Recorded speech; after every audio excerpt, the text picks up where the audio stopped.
Vamos abrir nossas Bíblias? Isaías, profeta Isaías, capítulo o 52. 52 a partir do versículo 13. Isaías 52, 13 até o versículo 12 do capítulo 53. Nós vamos fazer essa leitura de modo alternado. Eu vou ler os ímpares e vocês os pares. Eis que o meu servo procederá com prudência, será exaltado e elevado e será muito sublime.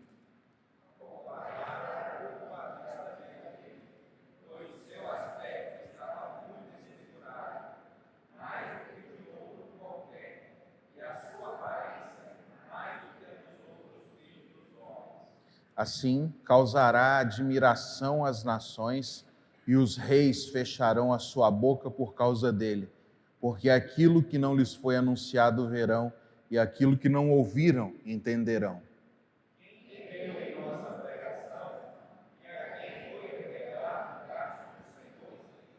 Porque foi subindo como renovo perante ele e como raiz de uma terra seca, não tinha aparência nem formosura. Olhámo-lo, mas nenhuma beleza havia que nos agradasse.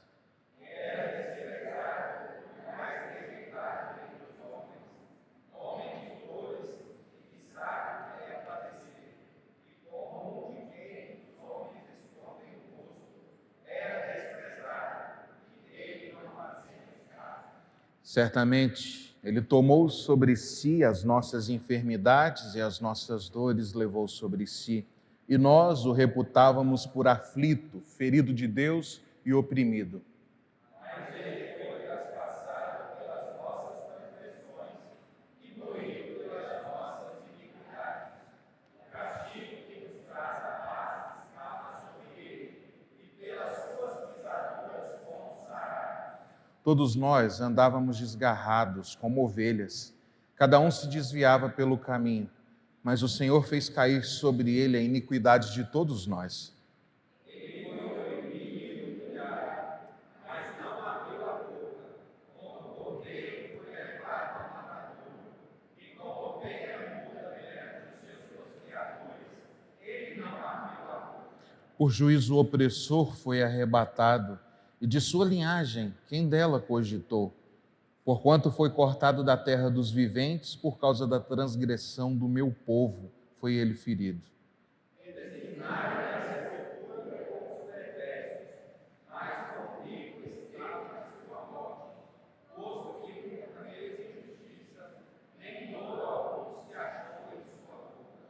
Todavia, ao Senhor agradou moê-lo, fazendo-o enfermar. Quando der ele a sua alma como oferta pelo pecado, verá a sua posteridade e prolongará os seus dias, e a vontade do Senhor prosperará nas suas mãos. Ele verá o fruto do penoso trabalho da sua alma e ficará satisfeito. O meu servo, o justo, com seu reconhecimento, justificará muitos, porque as iniquidades dele declarará sobre si. Por isso, eu lhe darei muitos como a sua parte, e com os poderosos repartirá ele o despojo. Porquanto derramou a sua alma na morte, foi contado com os transgressores, contudo sobre si levou o pecado de muitos, e pelos transgressores ele intercedeu. Vamos orar uma vez mais. Senhor, fala-nos ao coração, desvenda os nossos olhos, para que contemplemos as maravilhas da tua lei, no nome de Jesus. Amém e amém. Meus irmãos, se existe uma coisa que é uma das evidências mais claras e mais marcantes da inspiração bíblica, da veracidade da Bíblia, são as profecias cumpridas. Quando nós estudamos teologia, para além de muitas coisas técnicas, um dos argumentos, se não o argumento mais forte para a divina inspiração das Escrituras, são as profecias que se cumprem literalmente, cabalmente. Nós acabamos de ler um texto que caberia muito bem na parte de final de qualquer um dos 4 evangelistas.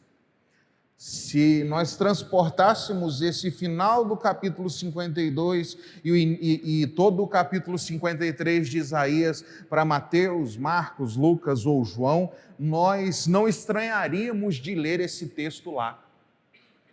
Tão detalhada, tão minuciosa é a profecia dada por Isaías cerca de 7 séculos antes de todos os fatos sobre Jesus acontecer, que nós falamos, olha, não pode ser algo que não tenha sido revelado, não pode ser algo que, de fato, nos deixe com alguma dúvida de que esse homem recebeu algum tipo de revelação especial.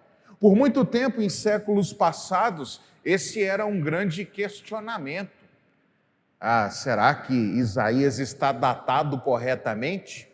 Será que Isaías não é um texto posterior e que, quando o pessoal foi organizar a Bíblia, jogou lá para trás para a gente fingir que é uma profecia? Eis que, no início do século XX, surge uma pedra no sapato dos céticos, que são os achados dos escritos do Mar Morto. Textos antiquíssimos, anteriores à vinda de Cristo. Textos de séculos antes da era cristã, inclusive do profeta Isaías, contendo exatamente essa passagem para dizer, muito antes de Jesus vir, esses textos já existiam. Esse evangelho narrado no Antigo Testamento não é um texto datado erroneamente, é um texto tão antigo, tão distante dos fatos ocorridos quanto ele alega ser. Uma profecia cumprida. Jesus passou por esses momentos. Jesus lidou com cada uma dessas situações narradas aqui por Isaías. Até com pouco de linguagem profética, que muitas vezes se vem com muitas simbologias, animais, bestas, algumas visões celestiais de objetos que voam. Não, é uma narrativa praticamente, por isso eu digo que ela quase caberia em um dos evangelhos sem nos causar muito assombro. Mas é uma profecia que fala daquele que nós chamamos de o servo sofredor ou servo do Senhor. Uma profecia que apontava para a pessoa de Jesus, mostrando sua obra redentora na cruz do Calvário, mostrando a potência daquilo que ele viria a realizar pelos seus num futuro distante, alguns séculos depois.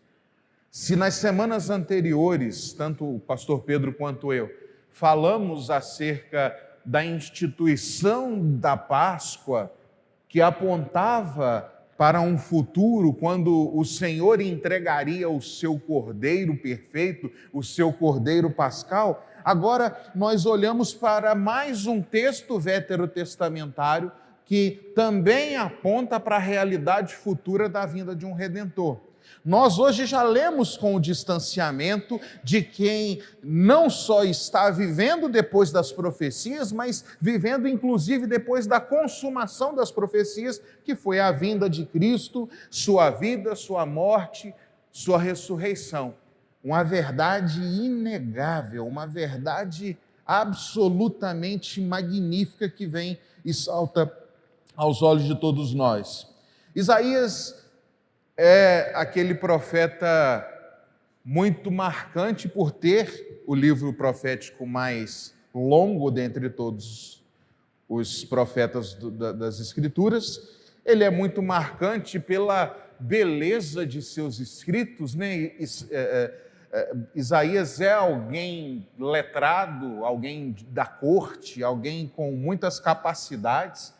E Isaías, então, tem uma leitura muito agradável. Isaías profetiza sobre nações estrangeiras, Isaías profetiza contra os próprios pecados de Israel, mas não há como negar que este é, provavelmente, junto com o capítulo 6 e o capítulo 9, os três textos formam uma tríade dos mais conhecidos de Isaías.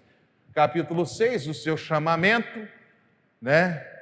Quando ele tem aquela visão do Senhor. Capítulo 9, a promessa sobre o nascimento de Jesus, né, que a Virgem daria à luz a um filho, o seu nome será Maravilhoso Conselheiro, Deus Forte para a Eternidade, Príncipe da Paz. E o 53, esse evangelho adiantado, né, quando ele traz aquele que é o texto messiânico mais marcante do Novo Testamento, ou do Antigo Testamento. Nós temos muitos textos messiânicos, Salmo 2, Salmo 22, Salmo 24, e um dos mais marcantes, se não o mais marcante, é Isaías 53. E ele narra aqui quem é esse servo do Senhor.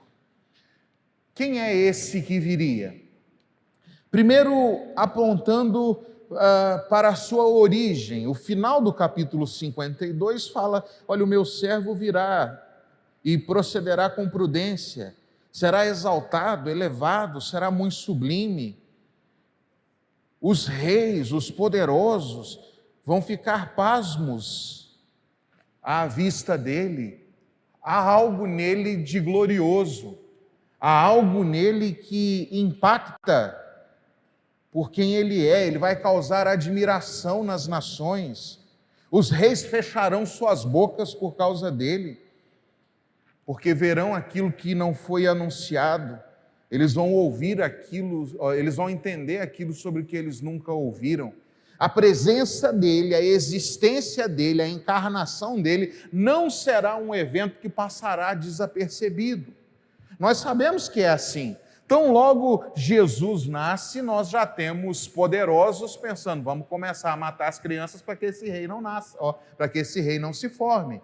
A ponto de que José e Maria, nos primeiros anos de Jesus, vão para o Egito, fogem para o Egito.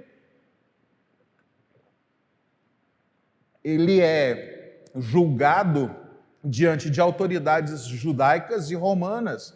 Os poderosos estão diante dele e eles estão silentes diante dele, porque, como diz um de seus julgadores: que mal fez esse homem? Eu não vejo culpa nele. Eu vou lavar as minhas mãos. Eu não tenho nenhum tipo de sentença a dizer sobre ele. Mais tarde, através de seus seguidores, nós temos Pedro, João, Paulo se defendendo diante das autoridades, e essa defesa feita apenas dizendo quem é Jesus, pregando o evangelho ao invés de defender a si mesmo. A apresentação de Jesus ao longo dos séculos, o simples fato de sua presença ou do anúncio de quem ele é, fez com que muitos poderosos se curvassem. Não só nas histórias bíblicas, mas nas histórias posteriores. A história da conversão do próprio Constantino, Carlos Magno, e pessoas poderosas ao longo dos séculos que ou se renderam a ele ou disseram: ele é poderoso demais e eu preciso me opor a ele e caçar, prender, matar todos aqueles que promovem ou afirmam a fé nele. Não houve na história alguém que o conhecesse e ficasse indiferente a ele. Ou se renderam e o amaram, ou perseguiram todos aqueles que diziam viver para ele. Isaías já adianta isso. Ficariam pasmados, pasmos à vista dele.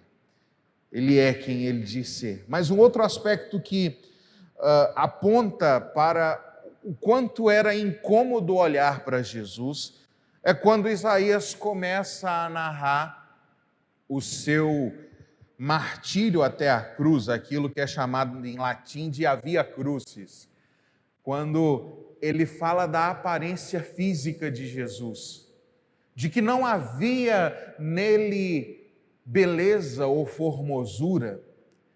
Alguns tentam dizer que esse texto fala que Jesus era uma pessoa feia. Por um lado, quando Isaías usa essa expressão, há duas vertentes que são as mais corretas para se enxergar esse texto. Primeiro, que Jesus não era alguém que se impunha por seu aspecto exterior, como a Bíblia fala de pessoas como Saul, por exemplo, que se destacava como o mais belo entre todos os homens da nação naquele período, se destacava por sua beleza. Absalão, louvado por ser um homem muito belo. O que Isaías está dizendo, olha, trata-se de uma pessoa comum, as pessoas não o seguirão, as pessoas não irão atrás dele como alguém que vai atrás de um modelo famoso, de um ator de Hollywood ou de uma diva pop por ser uma pessoa muito bela. Não, o que atrai nele é algo diferente disso, não é a sua beleza exterior. Há algo nele que sobressai muito mais acima da sua aparência. Mas, por outro lado, ele aponta para que no momento da sua cruz, o paralelo que ele faz é com a ovelha tosquiada, a ovelha que é tirada de si a sua lã. Você já viu uma ovelha sem lã? É um trem magrelo, estranho, né? Que trem raquítico, né? É um negócio estranho. Então ele fala, é o momento que ele está desfigurado, não há beleza nele, por quê? Ele está atravessando uma madrugada acordado, andando de um lado para o outro, apanhando, sendo açoitado, cusparado, toda a natureza de sofrimentos que estão incorrendo sobre ele. Naquele momento ele era alguém que as pessoas viravam o rosto. Você já viu uma cena tão bárbara? Você já presenciou algo tão sanguinário? Algo tão hostil? Algo tão escandaloso que você resolveu desviar o olhar? Talvez no seu WhatsApp tem muitas pessoas sem noção nenhuma que chegam lá e acabou de acontecer um acidente e tem uma pessoa com as suas entranhas soltas pelo asfalto, um membro decepado, e a pessoa começa a fazer vídeos e tirar fotos e mandar para você.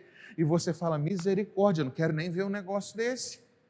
Eu vou apagar antes de ver, ou alguém vem, ô mãe, olha aqui, o acidente que aconteceu, meu filho, vaza com esse celular para cá, não vem mostrar esse negócio. É uma cena tão chocante que você vira o rosto, você não quer ver. Isaías então está apontando para aquele momento e dizendo o que fizeram com ele. Os seus açoites, o seu sofrimento, a sua angústia, a sua dor, era algo tão agressivo, tão odiento, que as pessoas desviavam o olhar, elas desviavam o rosto. Em teologia, nós costumamos chamar esse momento da história de Jesus, não só a Via Crucis, não só a cruz, mas todo o seu período de encarnação, como a humilhação de Cristo. A humilhação de Cristo se dá em todo o seu processo de encarnação até a sua ressurreição. Então, do dia que Jesus é concebido até o momento em que ele ressuscita, nós chamamos na teologia de período de humilhação de Jesus. Aquilo que Paulo em Colossenses vai falar que ele se esvaziou, a doutrina da kenosis, do esvaziar-se. É o período de humilhação, o Deus Todo-Poderoso em sua infinita glória, como Ele é. Vestido de glória, de graça, de verdade, como nós cantamos. Aquele que é o unigênito de toda a criação.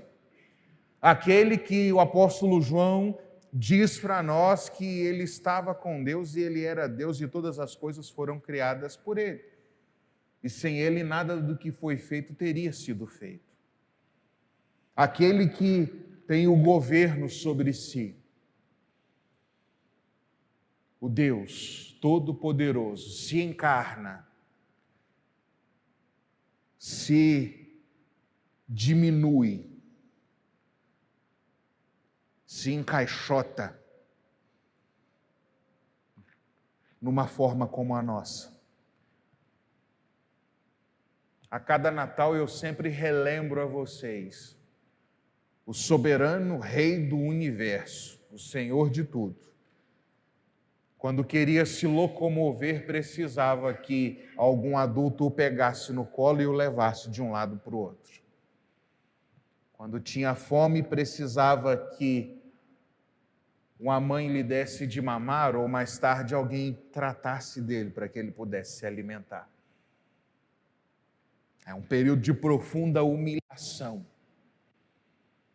E a cruz, o sofrimento, a morte, o martírio, todos aqueles fatos são parte, ou a parte mais odienta, a parte mais sanguinária, a mais explícita dessa humilhação de Cristo. Ser humano, para ele já era estar humilhado. Ser humano sofrendo todas essas coisas, a ponto dos próprios seres humanos olhar e dizer, aí já é demais, é um período um momento de humilhação ainda maior. Mas por que ele vem? Por que ele se submete a tudo isso? Por que ele teve que sofrer tanto? Isaías nos explica. Isaías nos diz, por um lado, que ele veio para tomar sobre si as nossas enfermidades, as nossas transgressões, o nosso castigo. Receber sobre si a nossa opressão, a nossa humilhação. Ele veio, como nós cantamos aqui hoje, por um grande amor. Entrar na nossa história. Talvez você já tenha experimentado algum tipo de compaixão na sua vida, e com certeza é bem provável que sim. De olhar para uma situação deplorável de uma pessoa, conhecida ou desconhecida, e falar, nossa, essa pessoa está sofrendo tanto, ela está lidando com algo tão pesado que eu quero tentar fazer alguma coisa por ela. Isso é compaixão. Você pode ter uma compaixão passiva, de olhar, falar, uau, fulano está sofrendo. Como ele sofre, misericórdia. E eu voltar para minha casa e não fazer nada a respeito. Ou eu posso olhar para o outro e ter uma compaixão ativa. Nossa, a pessoa está sofrendo, são maus bocados. O que eu posso fazer por essa pessoa? A compaixão de Jesus é uma compaixão ativa. Ele olha para o nosso estado. Ele sabe que o Pai exige santidade, o Pai exige perfeição. Ele olha para nós e sabe que nós somos incapazes de conseguir qualquer coisa. Ele olha para nós e sabe que somos pecadores, somos iníquos, somos transgressores. Ele olha para a nossa realidade e vê que somos todos fadados ao inferno e à condenação justa da parte de Deus. E ele então vem para tomar sobre si tudo isso, todos os seus pecados. Você já viu alguma injustiça que te deixou indignado? Ontem eu assisti um vídeo que me deixou profundamente impactado. Um rapaz que ficou 53 dias preso por engano. Alguma série de coincidências de ser homônimo de alguém, ou seja, ter o mesmo nome e tal. Ele ficou 53 dias preso por assalto sem nunca ter praticado um assalto. E sabe, ver aquele menino saindo da porta da penitenciária, sendo abraçado por sua mãe, os dois chorando, a gente pensa, que injustiça! Como pode um menino de família bom, a polícia fez um mau trabalho, o Ministério Público não fez o que tinha que fazer, e esse menino fica quase 2 meses preso sem ter cometido nenhum crime. E vez ou outra nós nos deparamos com situações como essas, que pessoas que ficam não pouco, 50 e poucos dias, mas pessoas que ficam anos presas, sem terem cometido algum tipo de crime. Há nos Estados Unidos, por exemplo, um projeto de advogados pro bono, de maneira gratuita, que trabalha para revisar casos de pessoas que há indícios de que tenham sido julgadas e condenadas injustamente, e muitos desses casos são revertidos, essas pessoas são libertadas e ainda pegam uma boa indenização do Estado depois disso. Provavelmente vai ser o que vai acontecer com esse rapaz aqui no Brasil. E se a gente fica indignado com situações como essas, de pessoas inocentes sendo presas sem praticar crimes, nós devemos então olhar para tudo isso e também causar em nós grande indignação, porque se trata de alguém totalmente inocente, que nunca pecou, que nunca falhou. Jesus nunca mentiu, Jesus nunca disse nenhuma palavra fora do que deveria ser dito. Jesus nunca teve pensamentos impuros como você e eu. Jesus nunca disse palavras sujas, maculadas pelo pecado como você e eu. Os olhos dele, os ouvidos dele nunca se desviaram para a perversidade como você e eu. E ele estava indo para pagar o preço como inocente. Ele não estava lá como um criminoso, como um bandido. Ele não estava indo para aquela cruz para ser entregue. E alguém pudesse dizer, mas também ele merece. Não, ele não merecia.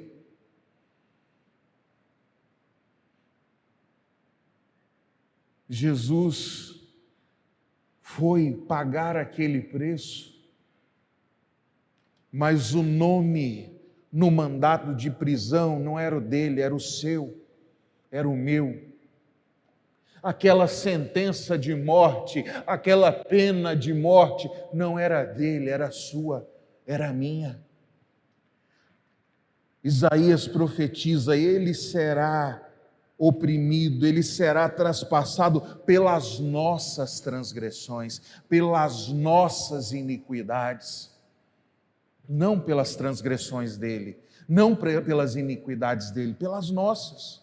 O castigo que nos traz paz, paz com Deus, o castigo que nos dá um alvará de soltura, o castigo que nos dá uma certidão de nada consta. Você já pagou o que devia. Você não tem mais nenhum débito com a justiça. Você agora está solto, vá viver a sua liberdade. O castigo quem pagou foi ele. O mandato de prisão era seu, era meu. A sentença de morte era nossa. Mas ele foi lá e pagou. Por seu grande amor. Mas o texto nos diz outra coisa que chama a atenção. Ao Senhor agradou moê-lo. Ele veio porque ama, mas veio também em obediência ao Pai. Aquele a quem nós ofendemos, aquele contra quem nós pecamos, o Deus Santo, o Deus maravilhoso, o Deus justo, o Deus eterno, o Deus soberano, Ele mesmo deu, ao Senhor agradou moê-lo, fazendo-o enfermar. E Ele dará a sua alma como oferta pelo pecado. Há um plano divino, uma ação divina para lidar com o caos humano. Sabe, é uma das coisas mais escandalosas para mim isso tudo. Porque se nós humanos fazemos esse tipo de coisa, é algo que a gente fica meio torto de cá olhando, não é? Assim, o quê? O menino foi lá e fez as bagunças dele tudo. O menino aprontou, fez o escarcéu, aí o pai e a mãe vai lá e resolve o problema para o menino sair impune. A gente não fica revoltado quando isso acontece? E aí a gente vai ver que é bem por aí o que Deus fez conosco. Ele entrou na frente, sofreu o castigo no nosso lugar, pagou o preço das nossas más condutas e a gente sai em paz lá na frente. Meu irmão, minha irmã, meu amigo, minha amiga, as evidências, a narrativa bíblica desses fatos são para que você não tenha outra opção que não seja render a sua vida em eterna gratidão a esse Jesus. Quando o apóstolo Paulo fala que o amor de Cristo, o amor de Deus nos constrange, eu não consigo deixar de pensar em evidências bíblicas como essas. O amor depositado, derramado sobre mim me deixa constrangido, porque eu não mereço. Eu sou um pobre, miserável, pecador, e o Deus eterno resolveu pagar esse preço imenso por mim, sem eu pedir, que eu nem existia. Foi por livre e espontânea vontade, aquilo que Paulo chama em Efésios de beneplácito, porque ele quis.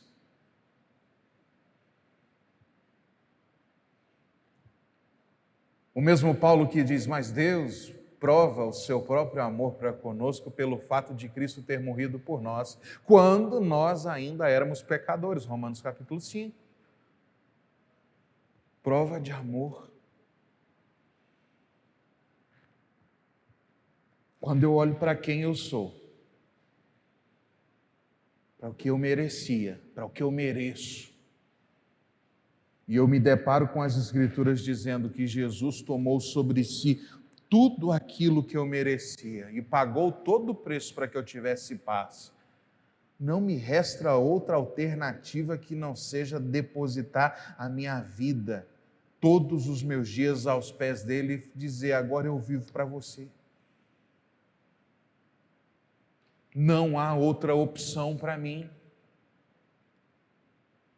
Eu só vivo por sua causa. Eu só estou aqui porque o Senhor me poupou.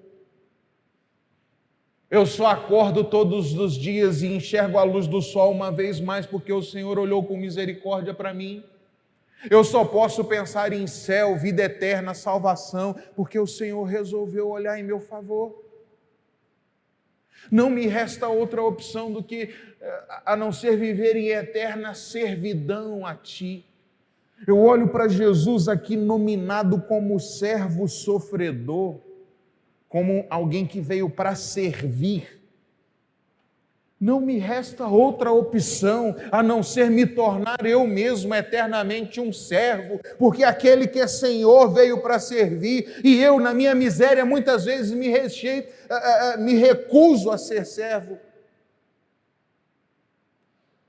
Mas as Escrituras, então, partem aqui para a conclusão, e Isaías fala, e a posteridade dele? E aí, pensamos, Jesus não se casou, Jesus não constituiu uma família de carne e osso, filhos biológicos. Quem cogitou da sua linhagem? Porém, quando nós olhamos a partir do versículo 11, nos é dito, ele lhe verá o fruto do penoso trabalho da sua alma e ficará satisfeito. Jesus faz tudo isso e fica satisfeito. Ele sofre tudo, ele suporta tudo, ele enfrenta tudo e no final fica satisfeito. Aquele amor lá de 1 Coríntios 13 Não é um sentimento, é uma pessoa. Aquele amor que tudo crê, tudo suporta, tudo espera, aquele amor é Jesus. Não há outra expressão daquele amor que não seja o próprio Cristo. Ele vê tudo e diz: estou satisfeito. O meu servo justo, com seu conhecimento, justificará. A doutrina da justificação, seremos declarados justos, fomos declarados justos a muitos, porque as iniquidades deles levará sobre si. Por isso eu lhe darei muitos como a sua parte, e com os poderosos ele repartirá o seu despojo. Porquanto derramou a sua alma para a morte, foi contado com os transgressores. Contudo, levou sobre si o pecado de muitos e pelos transgressores intercedeu. Quem é a linhagem de Jesus? Quem são os descendentes de Jesus? Quem é a posteridade de Jesus, conforme diz o versículo 10? Aqueles por quem ele morreu. Ele venceu. E os louros, os méritos da vitória dele, as provas vivas da conquista dele, somos nós. E toda vez que nós vivemos a vida que fomos chamados para viver, todas as vezes que consagramos nossas histórias, todas as vezes que eu e você enxergamos tudo o que foi feito por nós e caminhamos uma vida de constante resposta amorosa e servil àquele que deu tudo por nós, nós somos aquilo que causa satisfação nele. A Bíblia diz: ele vê o fruto do penoso trabalho e dá um sorriso, fica satisfeito. Eu gosto muito de imaginar que quando nós somos fiéis, de acordo com Isaías 53, Jesus olha para as nossas vidas e dá um sorriso, como alguém que diz: valeu a pena. Ele vê o fruto do penoso trabalho e fica satisfeito. Ele vê você que foi salvo, vivendo em harmonia e conformidade com toda a obra sacrificial que Ele fez por você. E ao olhar para a sua vida, Ele dá um sorriso satisfeito e diz: valeu a pena. Meus irmãos, nós somos chamados a olhar para o sacrifício de Jesus e pensarmos em tudo que Ele passou, esses 3 estágios da humilhação, do sacrifício e da vitória. Muitas vezes nós queremos muito colher esses louros da vitória, nós queremos olhar para o céu e dizer: eu vou para o céu. Nós queremos olhar para a salvação, para a obra consumada de Cristo e desfrutarmos de todas essas coisas. E é claro que nós queremos, é claro que nós desejamos, mas, meus irmãos, Cristo, além de ser o nosso Salvador, que é a mais importante de todas as coisas, Ele também é o nosso exemplo. Se Ele foi o servo perfeito, nós também devemos vincular a nossa vida a um serviço a Deus conforme foi o de Jesus. Nós somos chamados também a completa humildade e humilhação. Nós somos chamados também ao sacrifício. Nós nos humilhamos não para nos salvar, porque Ele já se humilhou e nos salvou. Nós nos sacrificamos não para nos salvar, porque Ele já se sacrificou e nos salvou. E a vitória não é mérito nosso, porque o sacrifício e a humilhação dele já conquistou a nossa salvação, a nossa vitória. Em Cristo aprendemos, com Cristo aprendemos, que a nossa vida precisa ser a constante imitação dele, de não nos julgarmos maiores do que somos, de não desejarmos sempre os maiores lugares, de não vivermos buscando honras para nós mesmos, de não entrarmos em disputas contra Deus como se fôssemos muito dignos de alguma coisa, mas de viver uma vida humilde. Muitas vezes chegando ao ponto da humilhação. Quantos desafuros que às vezes você não quis levar para casa porque você disse: eu não me humilho para ninguém. Quantas brigas você já comprou com seu marido, com seus filhos, com seus pais, com os colegas de trabalho, seu noivo, sua noiva, seu sogro, sua sogra, porque você tem um topete desse tamanho e diz: eu não me humilho para ninguém, eu não me rebaixo para ninguém. Olha para quem te salvou, olha para o seu Redentor. Se Ele, sendo quem é, se humilhou, quem somos nós para bater no peito e dizer: eu não baixo para ninguém?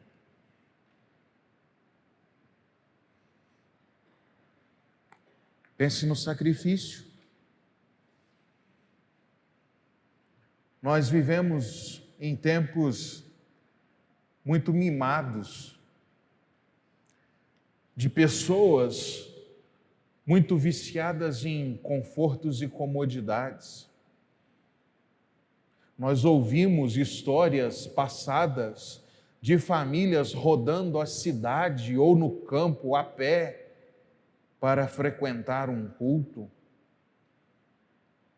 de pessoas assim, passando por várias dificuldades, às vezes para simplesmente estar numa escola dominical.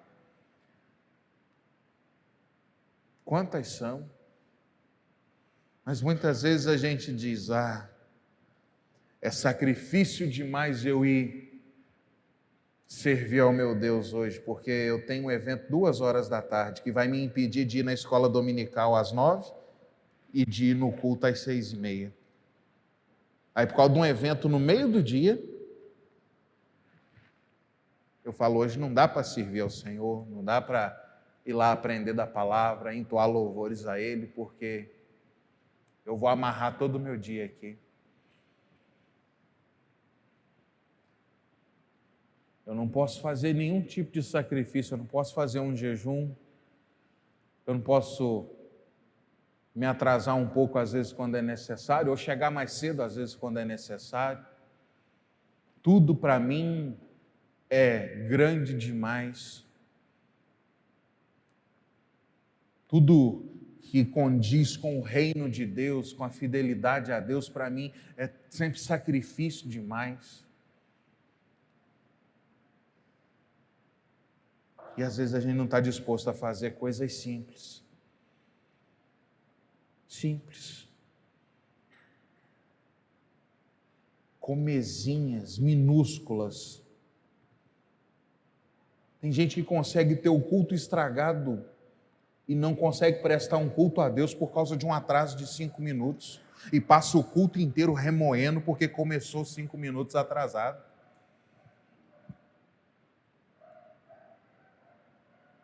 Nossa, é o sacrifício para mim. O culto começou 6h35, fica emburrado 1h30. Às vezes a gente não é capaz de fazer concessões minúsculas, quanto mais se sacrificar. Quando a gente olha o que Ele fez por nós, o que Ele suportou por nós, sacrifício deve ser algo que nós abraçamos. Não porque eu vou me salvar, mas porque eu vivo eternamente grato a quem já me salvou. Muitos de nós nos sacrificamos para estudar, nos sacrificamos para malhar, nos sacrificamos para comprar casa, nos sacrificamos para comprar carro, nos sacrificamos para educar filho, nos sacrificamos para tudo, mas a gente não se sacrifica para Jesus. Tudo é muito difícil, tudo é igual a hiena do desenho animado: ó céus, a vida.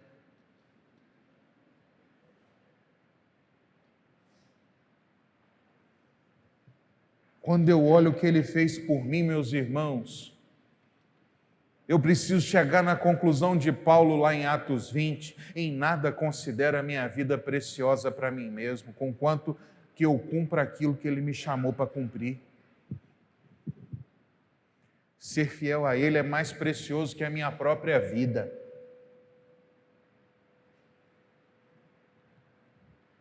Porque a vitória está garantida. Muitas vezes algumas pessoas leem um famoso texto com o qual eu quero encerrar, que fala da nossa vitória.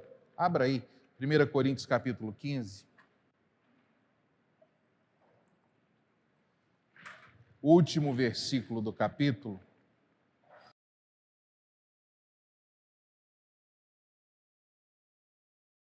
Primeira Coríntios 15, 58.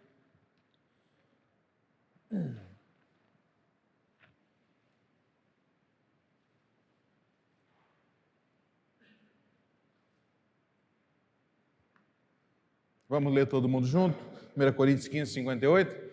Portanto, meus amados irmãos, sede firmes, inabaláveis e sempre abundantes na obra do Senhor, sabendo que no Senhor o vosso trabalho não é vão.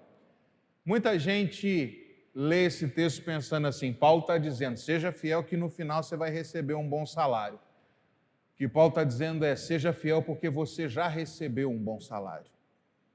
Ele falou da ressurreição, ele falou de tudo que Jesus já fez, ele falou das garantias que nós já temos. Você vai ressuscitar, você vai ser incorruptível, você vai ser eterno. Então, viva a sua vida agora sem limites, se dedicando, sendo firme, inabalável, abundante na obra do Senhor, porque você já recebeu. O negócio é que muitos de nós estamos iguais àqueles maus profissionais. Aquele mau profissional que chega para você assim e fala assim, eu preciso de 50% de adiantamento para eu fazer o seu serviço. Aí você dá os 50% de adiantamento, e aí ele pega mais uns 30 serviços para lá, e você está ligando para ele, rapaz, você precisa concluir o meu serviço aqui. E aí ele já recebeu uma parte sua, ele fica enrolando, na hora que ele estiver apertado, ele fala, eu tenho que ir lá terminar o serviço do fulano, porque eu tenho que receber aquele resto de dinheiro que eu estou apertado agora. Muitos de nós olhamos para o fato de que ele já nos pagou,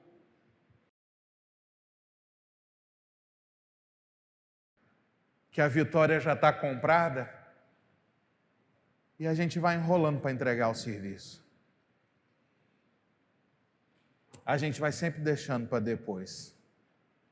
Muitos de nós estamos igual aqueles maus profissionais que a gente tanto critica. Eu já ganhei mesmo.